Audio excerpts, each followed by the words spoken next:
Well, 2 Russian Bear bombers flew near Alaska on Monday night, coming as close as 100 miles from Kodiak Island in Alaska. It's the first time since President Trump took office that Moscow has sent bombers this close to the United States. The nuclear-capable bombers came within the U.S. Air Defense Identification Zone Monday night. The U.S. Air Force scrambled 2 F-22 stealth fighter jets and an AWACS plane, a radar plane, to intercept the Russian bombers.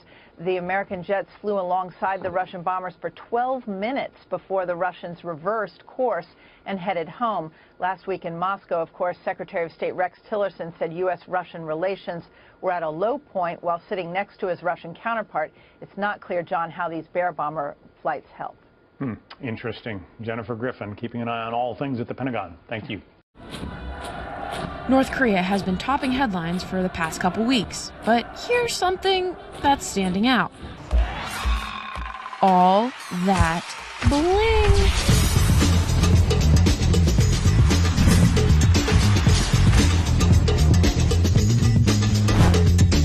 I mean, here in the United States, our top brass has seen a lot of combat, a lot of wars, and a lot of conflict.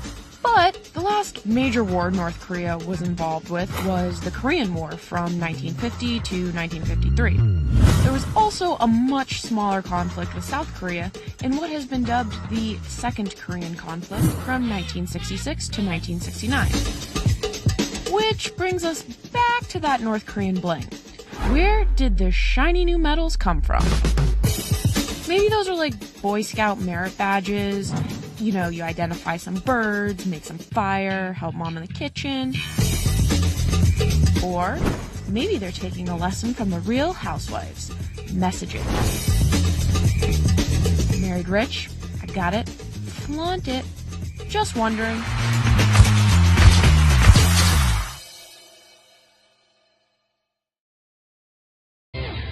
Thanks for staying with us. I'm Dana Perino in for Bill O'Reilly. And in the Factor follow-up segment tonight, the showdown with North Korea. The rogue state is turning up the temperature yet again as its vice foreign minister threatens to keep conducting missile tests on a weekly basis. As you know, the missile they tested over the weekend failed.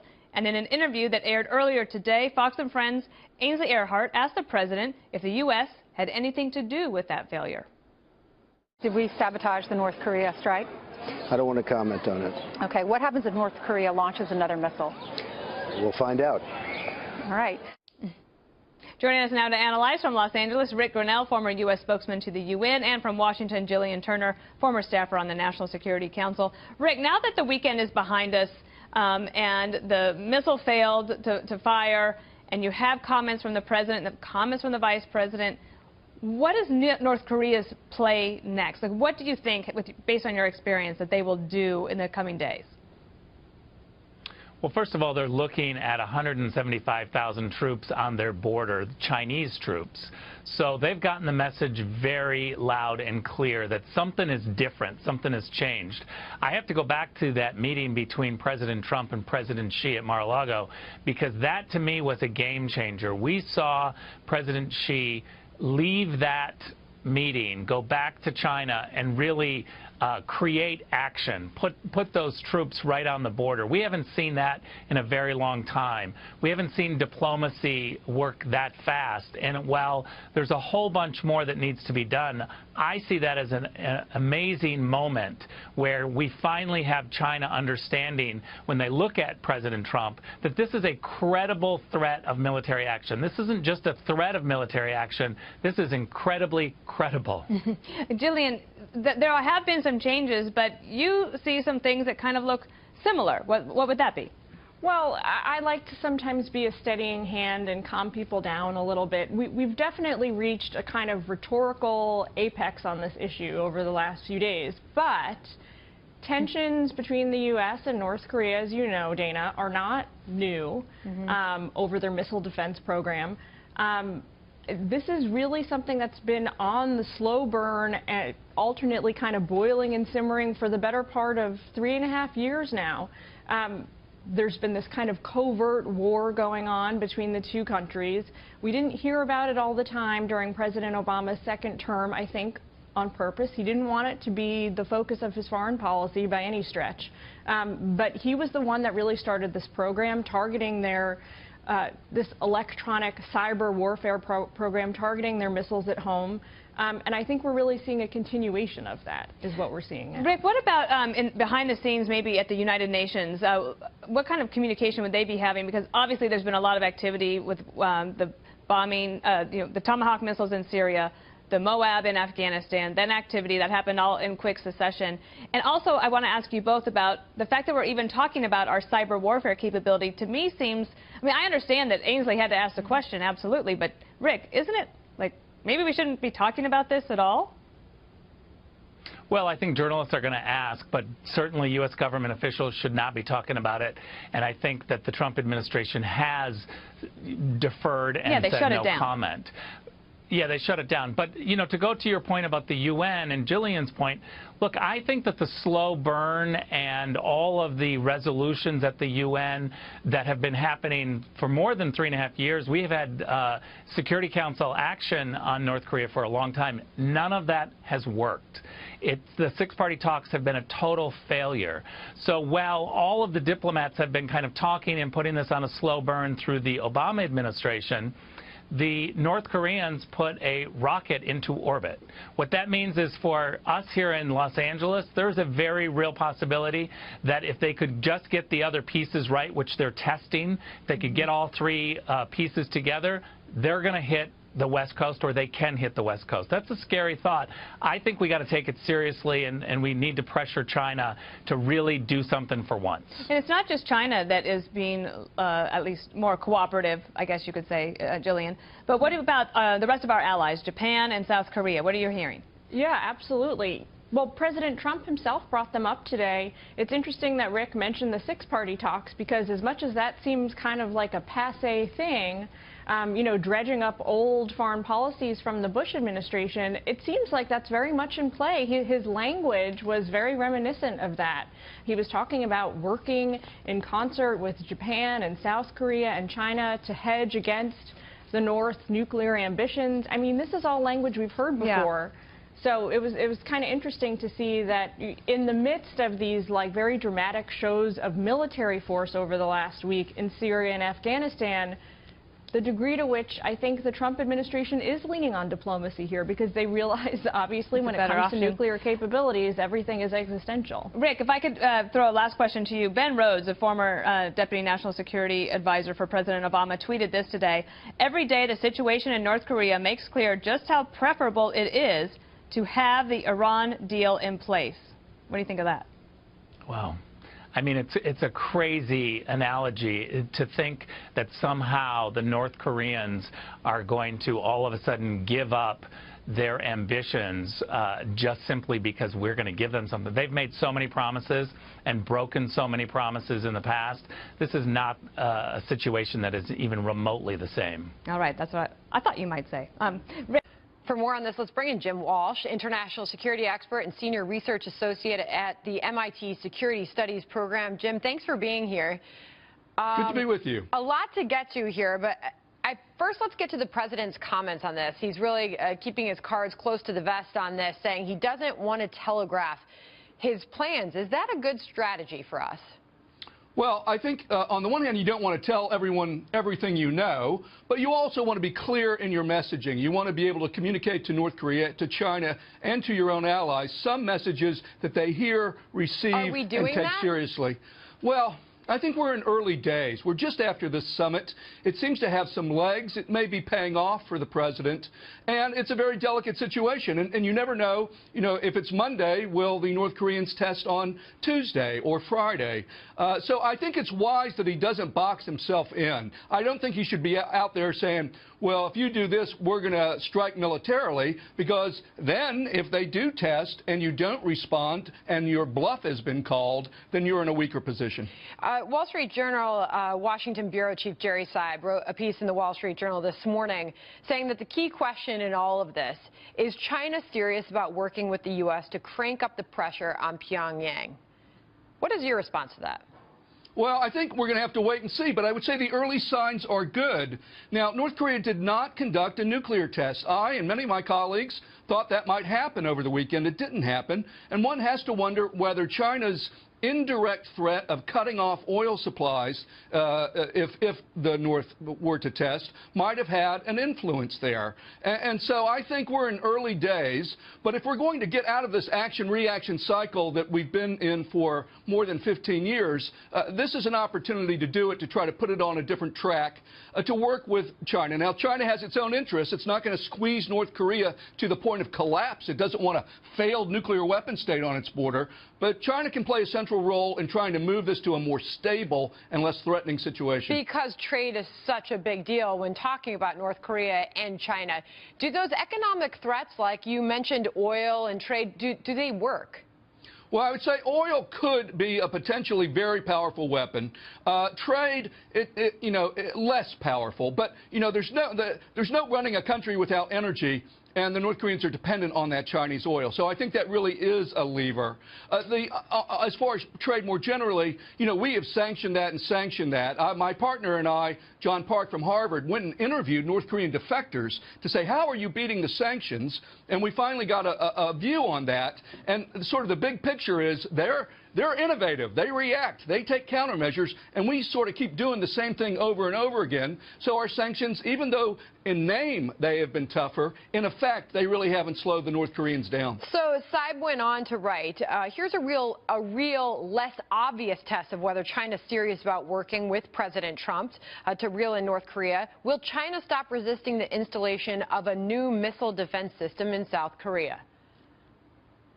Yeah, I just disagree with that whole premise. Whether it's powerful international countries or a husband and wife in a marriage, you don't have a relationship in which one party gets everything and the other party gets nothing. Now, Trump and Xi had a good had a good summit. It seems like Xi is stepping up to the plate and trying to do something about North Korea. But if we turn around and give them nothing, that's going to be a short-lived relationship. And the two things that China wants vis-a-vis North Korea, they want a beginning again of the six-party talks or some sort of discussion. I think that's a good idea. Hold your friends close, your enemies closer. Talk to them so that we don't have an accidental war. So I think that's a good idea. And the other thing they want is they don't want this. They want to slow play this missile defense system that's being introduced into South Korea. And frankly, we shouldn't be doing that till the South Koreans have their own election in May. So let's not take away strategic patience and instead shoot for strategic haste. Let's take our time here and do it right. Got it. All right, Jim Walsh, thanks for weighing in. As tensions rise between the U.S. and North Korea, how prepared is Hawaii in the event of a nuclear attack? That question came up during the White House press briefing yesterday. There are military contingency plans for almost every scenario. I think the president's made clear we're aware of the activities that they've engaged in, and we're monitoring them, and the National Security Team continues to keep them up to date. Denny Roy is a senior fellow at the East-West Center, and here's what he thinks. I don't have any doubt that the North Koreans are aware that if they use a nuclear weapon in anger, that it would mean the extinction of the regime and indeed of North Korea as a separate country.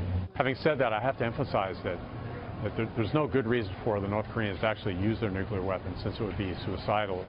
Joining me now to discuss is Hawaii State Representative Matthew Lopresti. Thanks for being here, sir. So can you tell me what is exactly that you're trying to do to prepare for this type of event? Well, thank you for having me.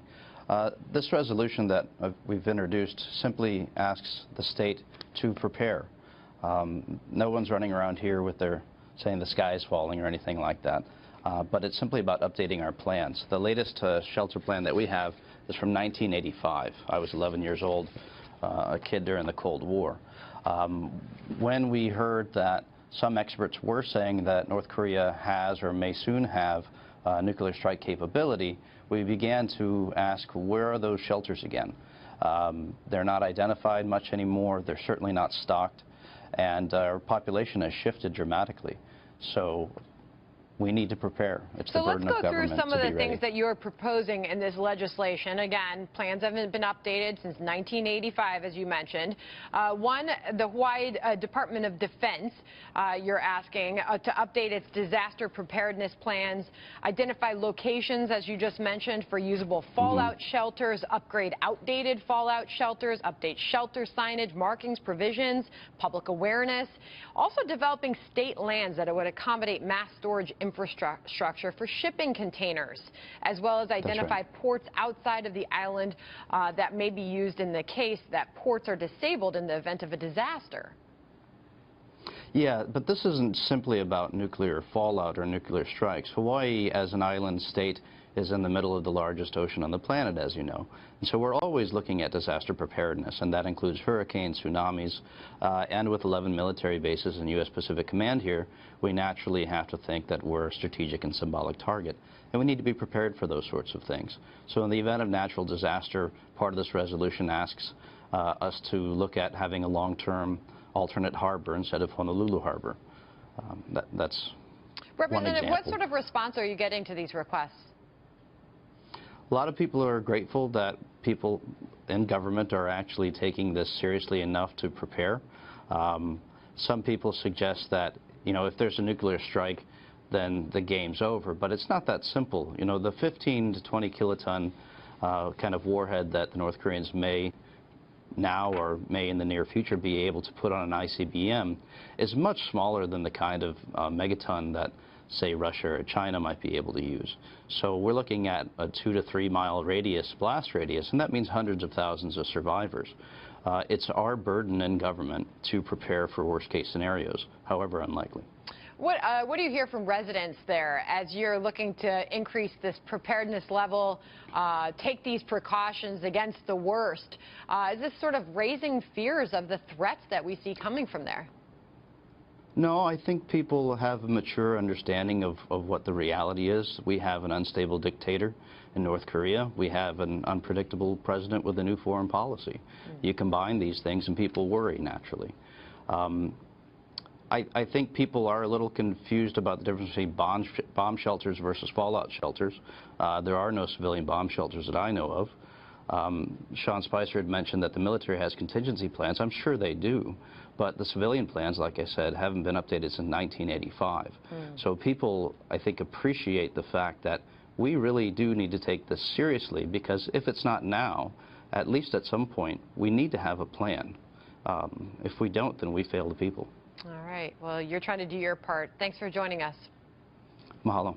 Thank you. And welcome back to Hannity. So, according to a disturbing new report, the vice president of Iraq believes that ISIS and al-Qaeda are actually negotiating a potential alliance. Meanwhile, earlier today, Homeland Security Secretary John Kelly issued a very stern warning about the constant and imminent threat of global terror. Pay attention to this. As I speak these words, the FBI has opened terrorism investigations in all of our 50 states. And since 2013, there have been 37 ISIS-linked plots to attack our country. In the past 12 months alone, there have been 36 homegrown terrorist cases opened in 18 states. We are under attack from terrorism both within and outside of our borders. These men and women are without conscience, and they operate without rules. They despise the United States because we are a nation of rights, of laws, and of freedoms. They have a single mission, and that is our destruction. And I tell you without exaggeration, they tried to carry out this mission each and every day, each and every night. Joining us now, Deputy Assistant to the President, Dr. Sebastian Gorka, is with us. Let's start with a possible alliance, al-Qaeda and ISIS, and what it would mean in terms of the terror network. Well, this is very fresh news. The White House doesn't have anything official to respond, but if we look at the fact that ISIS was part of al-Qaeda, it was al-Qaeda in Iraq, we know they come from the same ideological gene pool. So that is not necessarily something that would rule out this kind of alliance. But right now we have one report, and it's early days as to whether or not this is in fact a factual representation of something new. But there is the potential not only of an emerging new alliance. The president got along, according to every report, very well with the president of China, but More importantly, he recently met with King Abdullah of Jordan. He met with President General al-Sisi of Egypt. He met with the Crown Prince of Saudi Arabia and Prime Minister Netanyahu. I'll be in Israel later in the week. Because of Obama and his seemingly awful judgment on the Iranian deal, there seems to be an opportunity for a brand new coalition emerging in the Middle East. And those Sunni nations aligning with Israel is a game changer, especially because of the U.S. interaction with all those countries. Thoughts? Absolutely, Sean. So if you look at the last 8 years, we taught the good Sunnis of the region, the people who wanted to work with us, not to trust us. They didn't trust the Obama White House. Just look at the Iran deal. Look at our response as a nation, as a government, to the so-called Arab Spring, how the Obama White House supported the Muslim Brotherhood, that is the grandfather of all of these jihadi groups. So, no, this is where we go from having a fake smoke and mirrors coalition under the last administration to having a real one. And it's people like President Sisi, King Abdullah, the Emiratis, even the Kurds, who are absolutely crucial. We are not going to fight this war against ISIS by ourselves. We're not even going to be on the front line. The president is clear. This is not a neoconservative interventionist administration, but we are going to help our friends, like the Jordanians, like the Egyptians, like the Iraqis, fight their own war for themselves. We're going to be a very good friend to those nations. Well, I got to ask this. So if we have investigations, ISIS, radical Islamic investigations in all 50 states, all these incidents that we could talk about, Orlando, Fort Hood, San Bernardino, Chattanooga, the Boston bombing, reports out today, Allahu Akbar, how does America root this out? Because it's like, okay, where is it coming from? Some people are inspired online. And we have sympathizers. Some people might try to get into the country and lie their way in. How do you possibly judge when you're taking in people from countries that have values that directly contradict our constitutional values? How do you ever know? Or can you ever know? Absolutely. How do we win this war? With incredibly serious individuals like Secretary Kelly and Attorney General Sessions. Look at the cabinet President Trump has gathered. Incredibly serious men and women. And if anybody knows how to win this war here in America, it's the Attorney General and it's the new Secretary of Homeland Security. We're going to focus on not the absurdities of the Obama administration, who said it's white supremacists and returning Iraqi veterans that are the primary threat to America. We're going to focus on the radicalizing individuals, the people that are recruiting here in America, and we're going to start using human intelligence tools again, like the NYPD developed in New York. All right, we got to run, but we appreciate your insight, input. Thank you so much, Dr. Gorka. This is a Fox News alert. The manhunt for the Cleveland Facebook killer is over. Hello, everyone. I'm Sandra Smith. Police announcing just hours ago that Steve Stevens killed himself in Erie, Pennsylvania today after a short police chase. And Mark Zuckerberg weighing in just moments ago at a developers conference on this tragedy in which his company played a key role. We have a lot more to do here, and we're reminded of this this week by the tragedy in Cleveland. And our hearts go out to the family and friends of Robert Godwin Sr. And we have a lot of work, and we will keep doing all we can to prevent tragedies like this from happening. Matt Finn following this, a breaking story for us from Cleveland. Matt? Sandra, it turns out that the killer's cell phone did indeed ping in Erie, Pennsylvania. Police now say at around 11 o'clock this morning, someone called in a tip that they saw that white Ford Fusion he was driving around. A short while after, police pursued him. They say there was a short chase and then he stopped. And when an officer approached the car, he shot himself. Now, we are in the neighborhood where Stevens grew up, his childhood home behind me. A short while ago, his mother came home. She told us that she found out her son died on the radio and then said she's not surprised this happened because her son Stevens came to her last weekend before Easter Sunday and said that he was involved in a relationship that ended, that he had an extreme gambling problem, and that this was likely going to be the last time they saw each other, basically telling his mother goodbye. She said that she expected him to do something extreme but did not expect him to commit murder. Take a listen. He came over here the day before and told me, Mama, I want to come see you. He said, Mama, this is going to be the last time you see me. Is there anything you want to say to me? You said he had broke up with that girl, Joy Lane, and yeah. He said, that's it. I just wanted to see you for one last time. I said, whatever, Steve, whatever you thinking, I love you. Don't go out here and do nothing stupid. Please don't go out here and do nothing stupid, because the way he was saying it, like he was going to hurt somebody, but I didn't know it was this serious.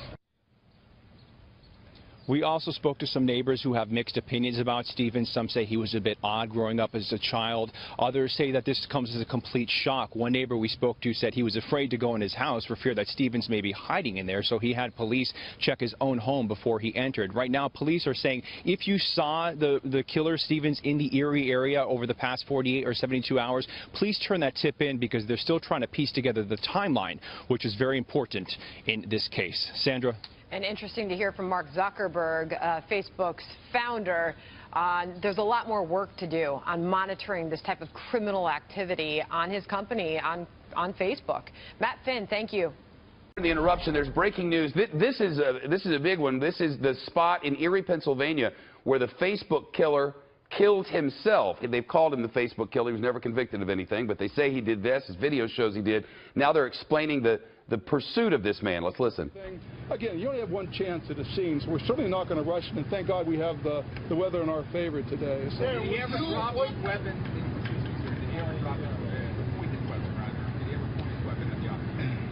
To my knowledge, when the pit maneuver was conducted, the vehicle spun around, came to a stop, immediately he pulled the weapon out, and he shot himself.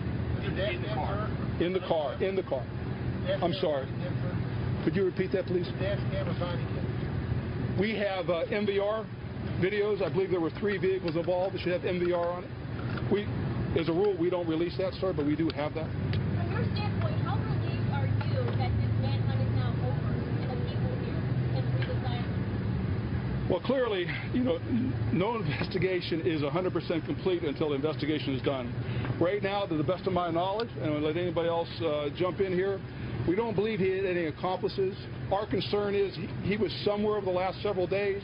Whether somebody was harboring him, whether he was under a bridge somewhere, I don't know.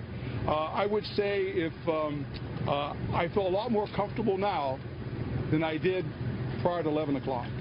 But again, whether it's somebody else, we don't know. But I certainly feel that the tension is a lot less now than it was earlier. Captain, would you agree with this? Sir, what message do you have for that concerned citizen who, if not for their actions, we wouldn't be here today? What would you say to them? First of all, thank God. Without the public, we would be nowhere. It's so important to any investigation that the public step in and help us.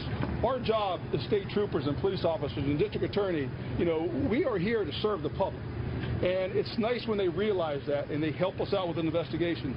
This investigation would be nowhere without tips. And like I said, I was talking to Captain Basinger, and over the last several days, every station in Troop E received several tips, which we followed up on. So they're instrumental, and I thank them with the bottom of my heart. It's nice when you're all on one team and we get that information. So my response is thank you very much. It is appreciated. Sir, will this investigation rest with Pennsylvania State Police Troop E? What will be the relationship with you and the Cleveland authorities and the FBI going forward? Well, again, this is one part of the investigation. Mr. Stevens ended his life here today. We'll be in touch. We already have been in touch with Cleveland. They have their homicide on this end. We have our investigation here. We have a suicide of a person. Plus, we have the pursuit. We do our own investigation. Plus, we're going to try to find out where he was. How many troopers were in pursuit up there? Captain? We had 4 cars with 5 members. 4 cars with 5 members, plus Wesleyville PD had a vehicle. Chief, was there one member from Wesleyville? Yes. And did they see him commit suicide? Were they that close? Yeah, I know the one trooper that I spoke to who did the pit maneuver saw him pull the gun out and shoot himself. I can't speak for the others, sir, but at least the one trooper did. So they knew they didn't have to draw their own weapons as they approached, or? Again, sir, it happened so fast. I don't want to speak. I don't know if they did or not. My guess is they probably did not. However, if they did see him pull his gun and shoot himself, you don't know for sure what the outcome of that was. Personally, if they did draw their weapon, they're certainly entitled to do that. I just don't know that. And was it a shot to the head? Again, I think it's safe to say there was a shot to the head. Yes. Cleveland police Sir, would reported you like to receiving tell almost the 100. community of Cleveland and Erie, PA, what do you want them to learn from this incident? Could you repeat that question, sir? Would you like to tell the people of Cleveland, Erie, PA, what do you like them to learn from this incident? The only thing I would like the people from Cleveland, Ohio to know is, we are right across the border from Cleveland, Ohio. But as far as law enforcement concerned, we work as a family. They gave us information, we help them, we share their information. They need to know, just because somebody commits a crime in Cleveland and Ohio or anywhere else, and they come to another state, we're certainly not going to tolerate it. We're going to do everything we can to solve that case, just if it happened the same way in PA. Sir, just to be clear, earlier you said that you didn't want to comment on the ping. At least you said that there was a ping on Sunday. But I heard you say that the reason you had stepped up patrol, stepped up investigation here, because that you have believed that the gambler in the area. Sure. What I'm saying is we have no first-hand knowledge of a ping. We, meaning whether BCI or Troop E, we did not do a ping. There's a lot of things out there on social media that weren't confirmed, but as far as a ping, we have no first-hand knowledge. But you were on alert because you were the gambler. Well, it was all over. I mean, we were on alert because we watched the news, we talked to Cleveland, it was all over the place. I mean, let's face it, that's a heinous act to shoot a 74-year-old man walking on the street on Easter. I mean, that grabs your attention. And, what we do, too, is to bring closure to victims like that. And again, that was just a terrible, terrible crime. And so as far as what I said, I do. Ping, we have no direct knowledge. But as far as the gambling and all that, social media, information we did get from Cleveland, that all corroborated that. Sir, one of the next big questions here is where was he in that 48 hours? Obviously, you can't answer that at this point. But using your expertise, how difficult would it be to get that car from Cleveland to here with no one spotting it? How would you go about doing that? A lot of people are saying, how do you get from Cleveland to here with nobody seeing you? What would you say to them? A lot of luck, to be honest with you. I don't know if anybody else wants to chime in, but there are back roads, travel at nighttime. There's a lot of ways to do it. I'm certainly not going to educate future criminals out there, but it happens. It does.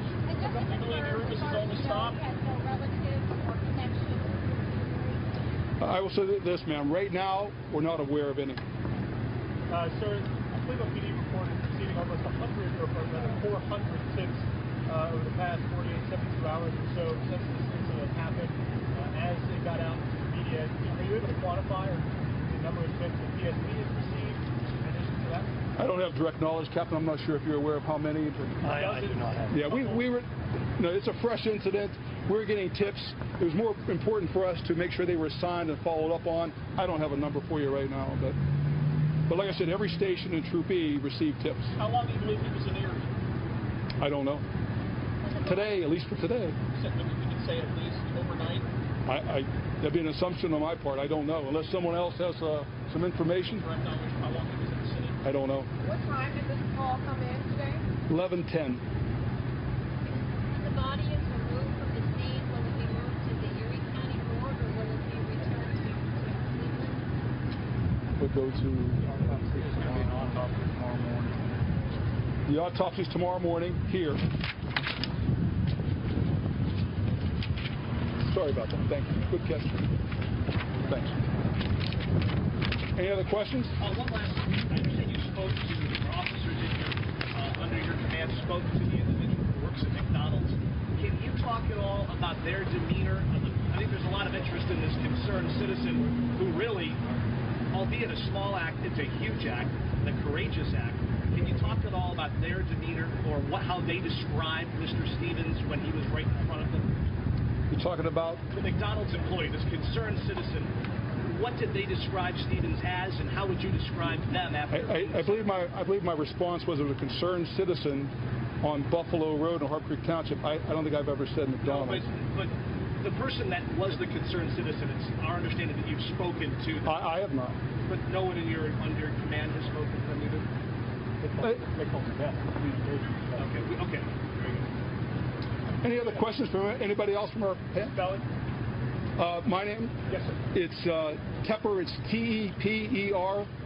Mr. Jr.? Okay, there you go. So there's the latest news conference. I got to tell you the backstory on this. The police are not giving you everything that we have confirmed, but it's in every single media across the country. And if you haven't heard it yet, you got to hear this. This guy who had just murdered a man, it was Easter Sunday. He walked up to a man and murdered him. He was 74 years old. This is the guy who did it, according to authorities. Today, after running, he had gone 100 miles east of Cleveland near Erie, Pennsylvania, on Buffalo Road in Erie County. He pulled up to a drive-thru at a McDonald's 11 o'clock this morning. He ordered a large chicken McNugget and a large fry for $5.25. They said, pull around.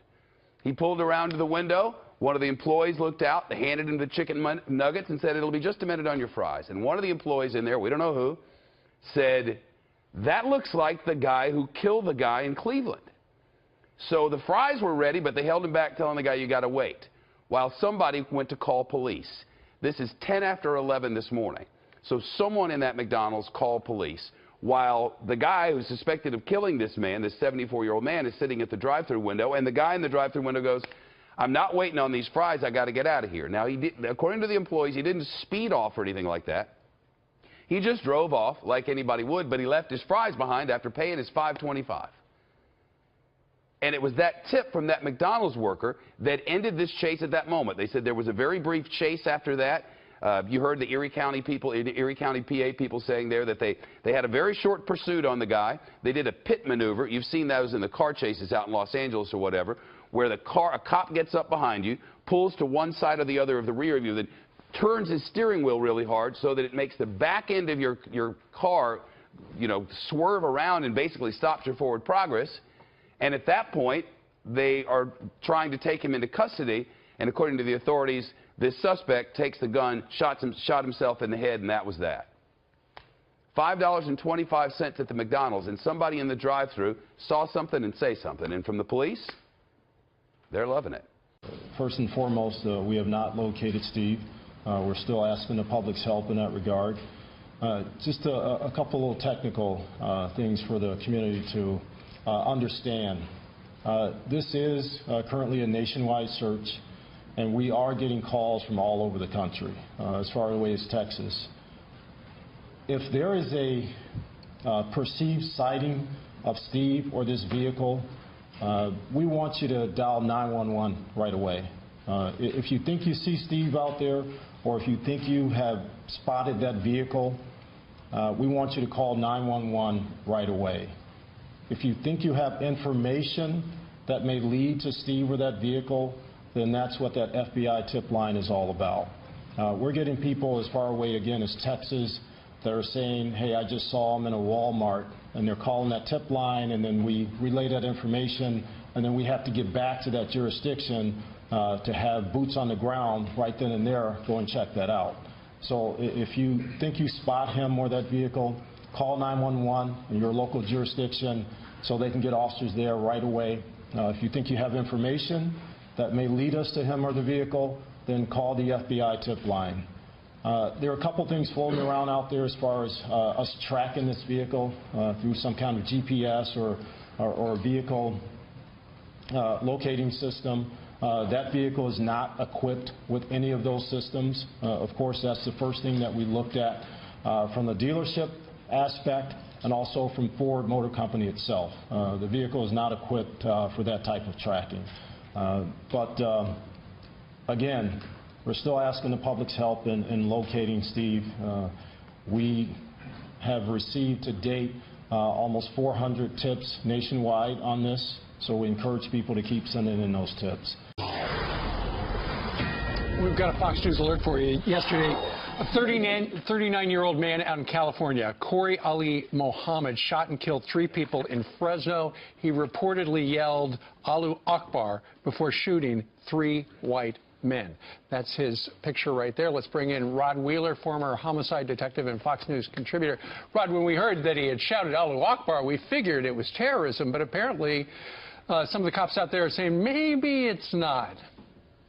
Well, good morning to you guys. You know, I think it's too quick to say that it was not terrorist-related or terrorism-related. At the very minimum, I can tell you it was terrorist-inspired. Now, why do I say that? Real quickly, You know, I looked at this guy's Facebook post before they took it down, and check this out real quickly. This is one of the posts that he actually written. He said, "We will continue to bring destruction and wrath upon America until we establish a kingdom." Those are the words right out of ISIS playbook. In addition to that, guys, guess what else I learned from this guy's Facebook post? That he considered the Dallas shooter back in July of last year when the 5 officers were killed.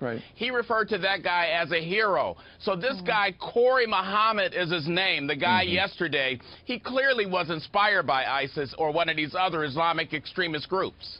Right, so then why would the AP present a story of all the facts in this case and say that he was shouting, "God is great"? He was actually shouting Allah Akbar, which is God is great in Arabic. But why wouldn't they put the exact quote? Because they need to be politically correct.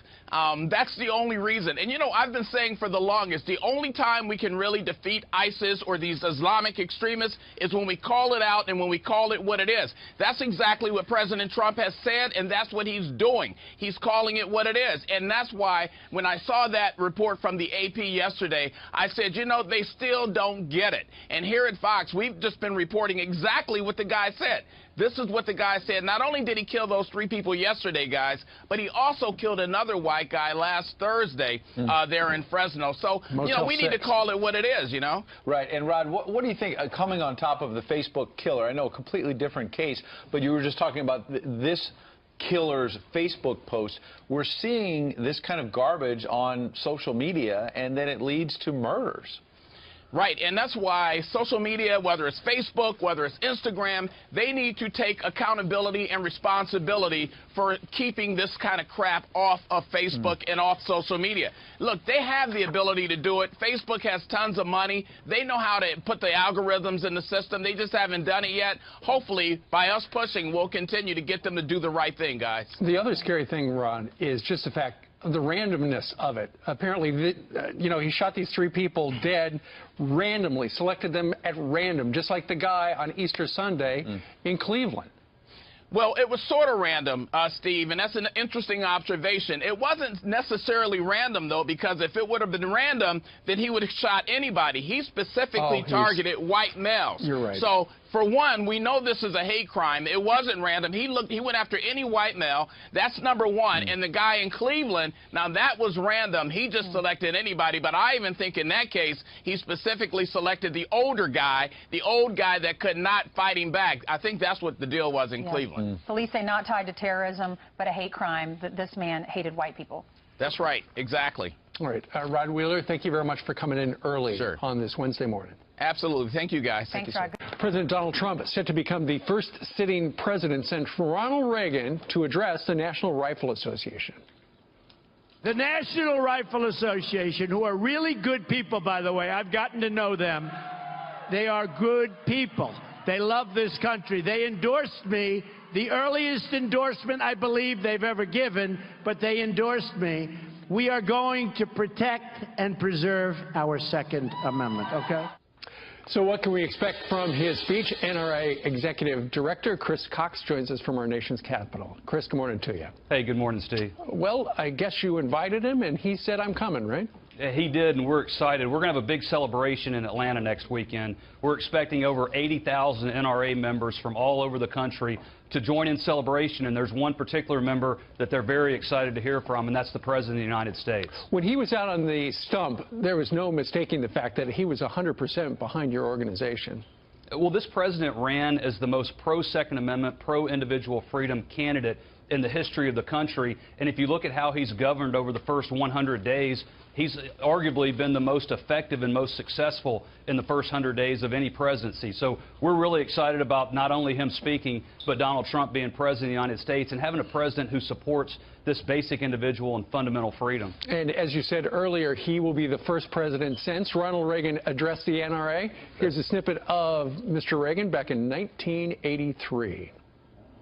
It does my spirit good to be with people who never lose faith in America, who never stop believing in her future, and who never back down 1 inch from defending the constitutional freedoms that are every American's birthright. You know, historically, Republicans, conservative candidates, are supporters of the NRA. But when Donald Trump was running for president, I mean, just the fact that he was so supportive and so verbal and vocal in the support had a lot of people going, wow, he's all in for them. Well, you know, we've had presidents in the past who have been great supporters of the organization. Ulysses S. Grant was an NRA president. Teddy Roosevelt, John F. Kennedy was a life member.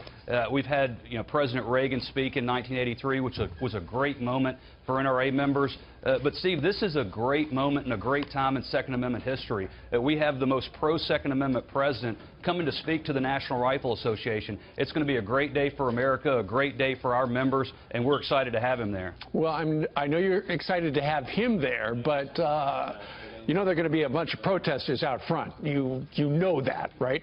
Well, that's what happens when you lose. Their candidate lost. This president, ultimately, you judge politicians on whether or not they keep their promises.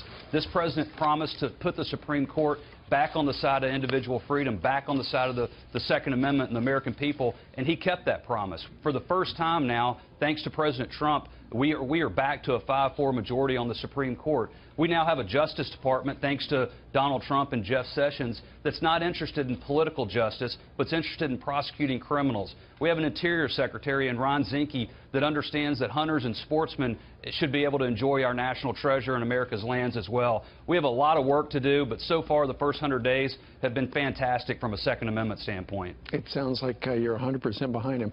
Chris Cox from the NRA, thank you very much for joining us on this Tuesday, sir. It's great to be back. Thanks for having me. All right. Well, today is tax day, the day in which you and more than 100 million other Americans ritually provide the federal government with 10, 20, or even 30% of your income, maybe 40 or higher, to finance our vast federal bureaucracy and various bombing campaigns around the world. Most people hate tax day, but Caroline Heldman is a big fan.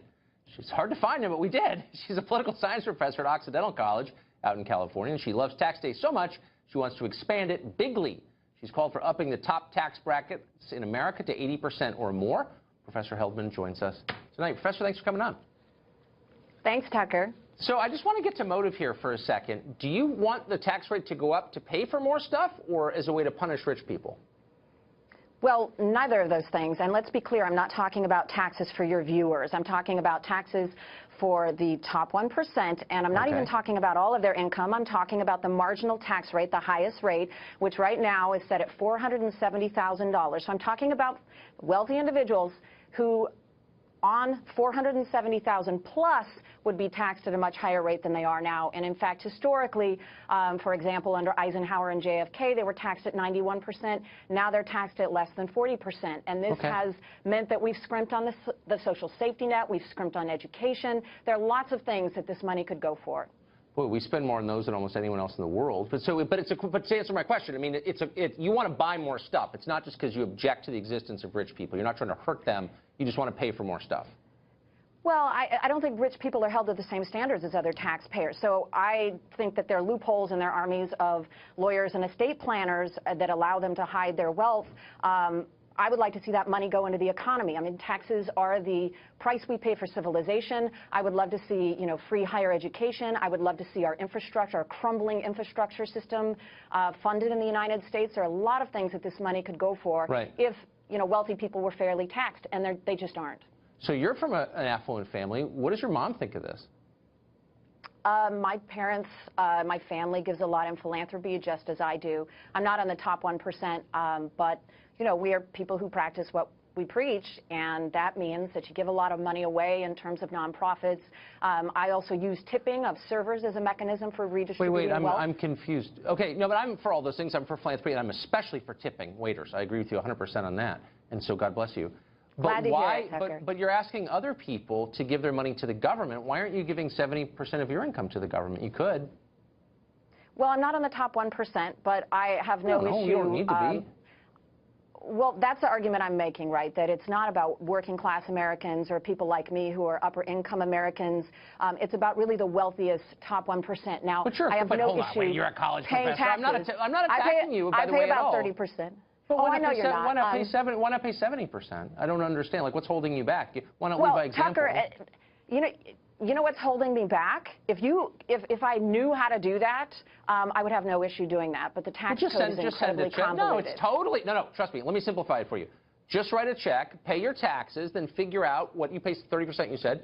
Just figure out what another 40% of your income would be. Just send it to the U.S. Treasury. Washington, D.C. No zip code required. You know Go what ahead. I do, Tucker? You know what I do instead of that? Because we don't have a fair system of taxation, I write checks to nonprofits that are providing services that the government should be providing. Okay, but so I write checks to Planned Parenthood. I write checks to nonprofits that provide a safety net you may for be making Americans, an argument so it has the same effect. I think you may be, but it doesn't actually. So why not pass a law requiring people to send money to charities that are more effective than the government is? I mean, so you're basically conceding. That would be great too, as long as the 1% is not the most efficient way to lift up the poor. Then why won't you send it to the government then? Tucker, I would say this train wreck of a Trump government is certainly not the best way to serve the poor since they have no interest in serving the poor. But in general, I think government does a fine job providing the services I'm just asking you to practice what you preach. Let me just ask you one other question here. I do practice what I preach. Well, you don't. You're telling other people to send their money to the government, and you're not. So, like, I'm telling the top 1%. No, Tucker, don't put words in my mouth. I am telling the top 1%. I am saying the government needs to tax them fairly. If we're going to talk about taxation, I actually think I'm taxed pretty fairly. I choose to spend way more than the majority of my income on other people. I choose to do that, but we're not talking about me. We're talking about. Of course, we're not talking about you. You don't want to do it. We're talking about the top 1%. It sounds awful. Tucker, no, you don't get to do this. You don't get to lie. You don't get Tucker. You don't get to put words in my mouth. We're talking about the top 1%. Professor. You're noting the obvious. I'm not in the top 1%. It's not about me. This is not an argument about me. But not you. Oh, it's not yes, about you. Okay, I get it. yes, it's never yes. About, that's the argument. People proposing it. Let me ask you one quick question, though. I understand. It's the marginal tax rate on the top wealthiest There's Americans. a real That's what concern, we're talking I think, about accumulation of wealth at the top. It's probably not good for society. I bet we agree on that. It's not. But it's not about income. It's not about your income taxes. It's about capital gains taxes, taxes on investment, on capital that is working. That's how people get rich. Nobody's making $1 billion from a salary. Are you suggesting raising the capital gains tax rate to 70% too? I am suggesting raising the capital gains tax on the wealthiest 1%. I am suggesting raising the income tax. To what? You know, economists say somewhere around 50% would be good. Income tax, you can go as high as 83%, and it won't suppress wealth pursuit. But why would you want to tax labor more than capital? Why are you giving a pass to rich investors? I don't understand. Just why are you taxing working people? The wealthiest 1%.